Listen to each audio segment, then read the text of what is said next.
Shalom, Call Haloyim, Yahweh, Ba'ashem, Yahweh Shai, Ba'ashem, Rachak Wadash, Shanya Kabad, Gadawala Requab, Zikonyim Nawa, Wa, Shalayakim Nawa, and that's the belongings to our apostles and elders of Great Millstone, and Shalawam, Wabarakim, Labakonyim, Shalyasharala, and that's peace and blessings to the elect of Israel. I want to play this short clip from Vladimir Putin. Basically what he's doing is calling out America for being the treacherous and evil nation that it is, and how it goes across the entire world, forcing its image, forcing its ways upon different nations. And Russia, Vladimir Putin, and various other countries, they're tired of it. And so he's doing nothing more than pointing them out, and this is all biblical prophecy. And so what I wanted to do was just speak on everything that he's stating. He's literally talking about Habakkuk, the second chapter, and Lord's will, we're going to read that as well. But what I'm going to do is play him speaking on this topic, and then I'll pause it and read, because obviously it's not in English. And then we'll just keep doing that until we get through maybe about a minute and a half, maybe 2 minutes. Don't need to see the full thing. And then we'll get into some scriptures. So I pray that this is edifying to the elect.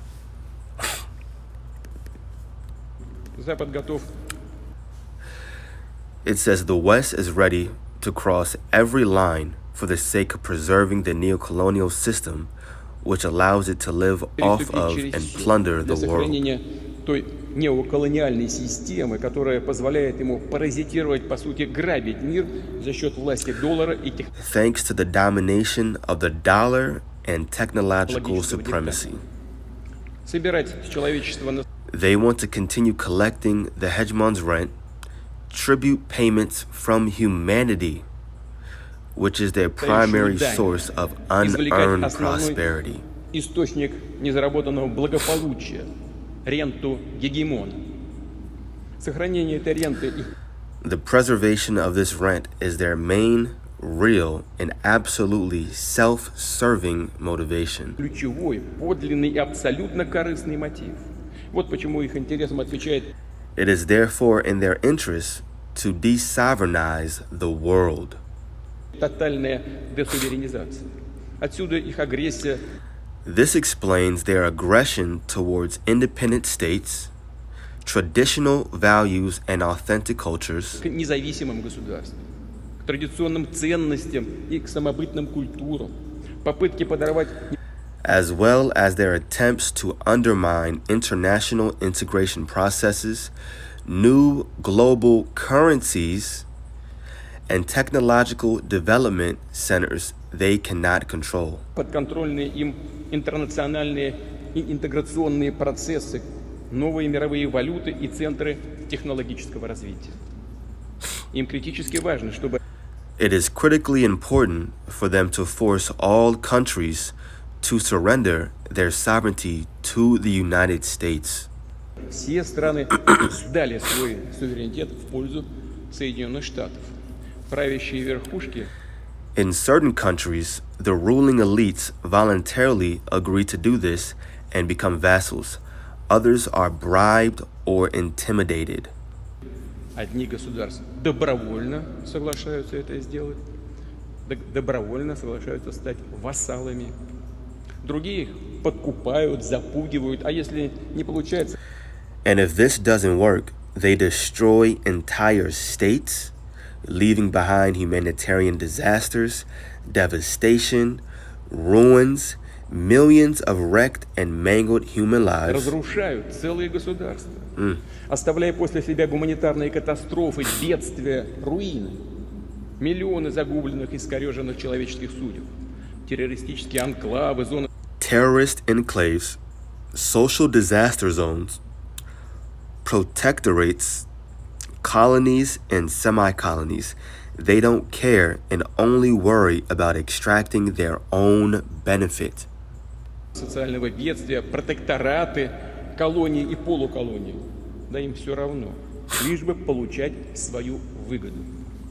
Хочу еще раз подчеркнуть, именно Their greed and determination to preserve unfettered dominance are the real reasons behind the hybrid war that the collective West is now waging against Russia.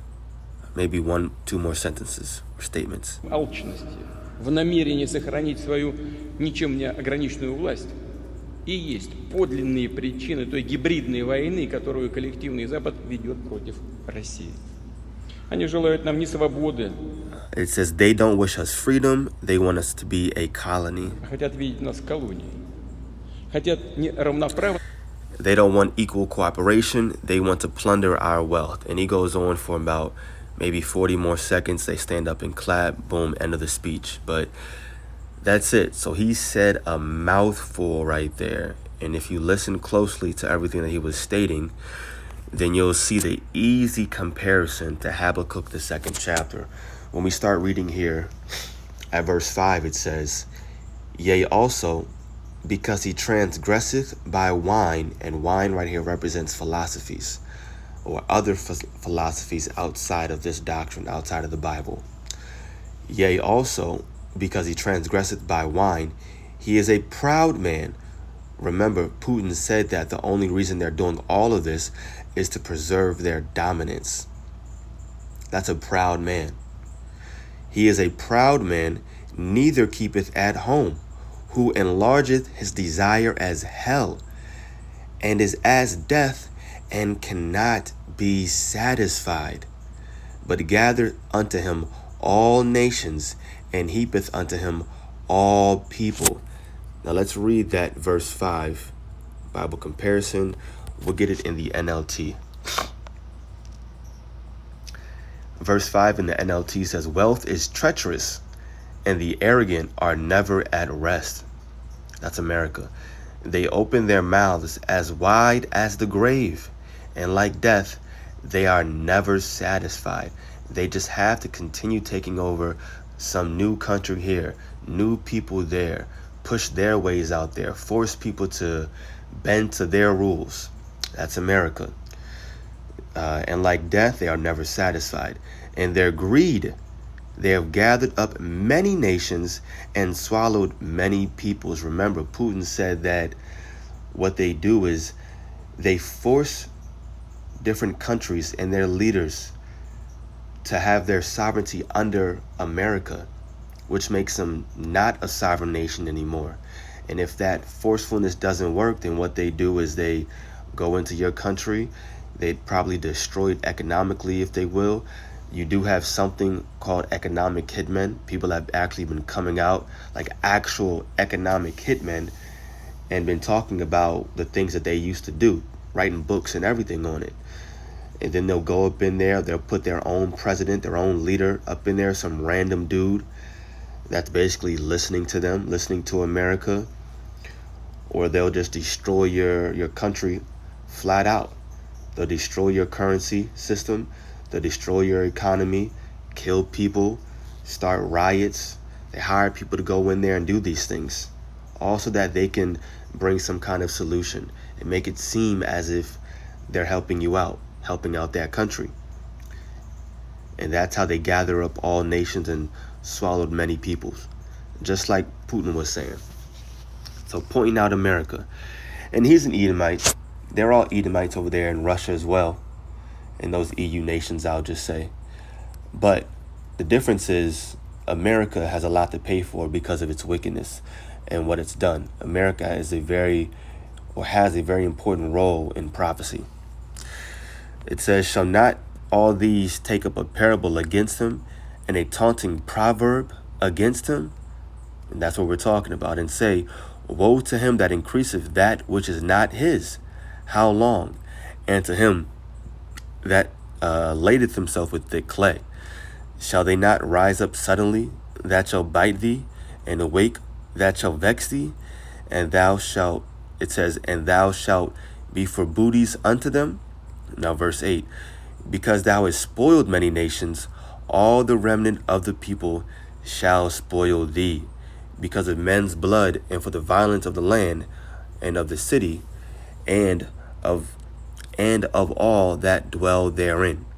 Woe to him that covet an evil covetousness to his house, that he may set his nest on high, that he may be delivered from the power of evil. And you can definitely liken this to Esau, Edom, setting his nest on high. He has to build these tall skyscrapers. He has to fly high above everybody else. This is a prideful man. And he believes that he's above everybody. And through his military might and his different technological advancements, and definitely through the strength of the dollar, he's been able to force, or America has been able to force their ways upon all these other countries. And that's what allowed it to be so strong. Definitely the strongest kingdom that the world has ever seen thus far. And I put emphasis on that because when Yahushua returns, that's going to be the strongest kingdom. The kingdom or the nation of Israel, the tabernacle of David, which is going to be forwarded by Yahushua, which is going to be a kingdom that's never going to fall, an everlasting kingdom, as the scriptures say. But let's jump over now to the book of Isaiah 47, because this is also a part of Esau being exposed.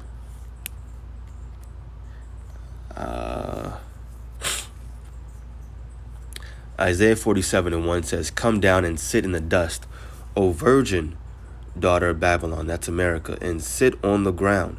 There is no throne, O daughter of the Chaldeans, for thou shalt no more be called tender and delicate." That's not how America is being looked at anymore. "Take the millstones and grind meal. Uncover thy locks. Make bare the leg. Uncover the thigh. Pass over the rivers." Basically, America is being put to the forefront. They're being uncovered. They're being shown to be the evil nation that they've always been. Their wickedness is being pushed out there. "Thy nakedness shall be uncovered, yea, thy shame shall be seen." That's the word I was thinking of. Couldn't get it. Their shame is being uncovered, right? "I will take vengeance, and I will not meet thee as a man."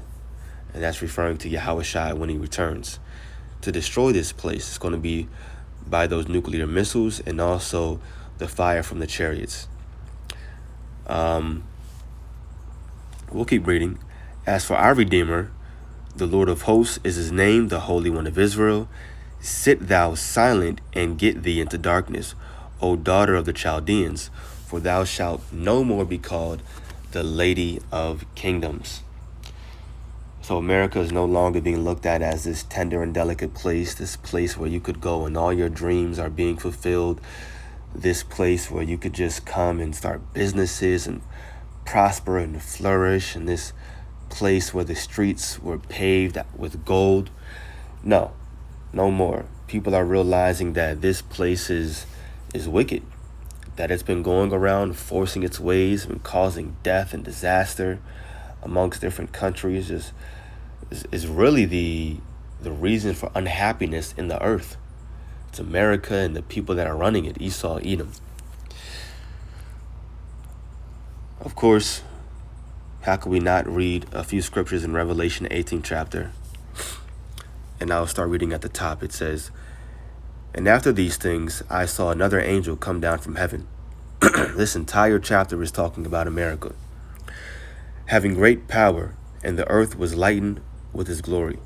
And he cried mightily with a strong voice, saying, Babylon the great is fallen, that's America, and is become the habitation of devils, and the hold of every foul spirit, and a cage of every unclean and hateful bird." That's going to be the aftermath of America being destroyed in World War III.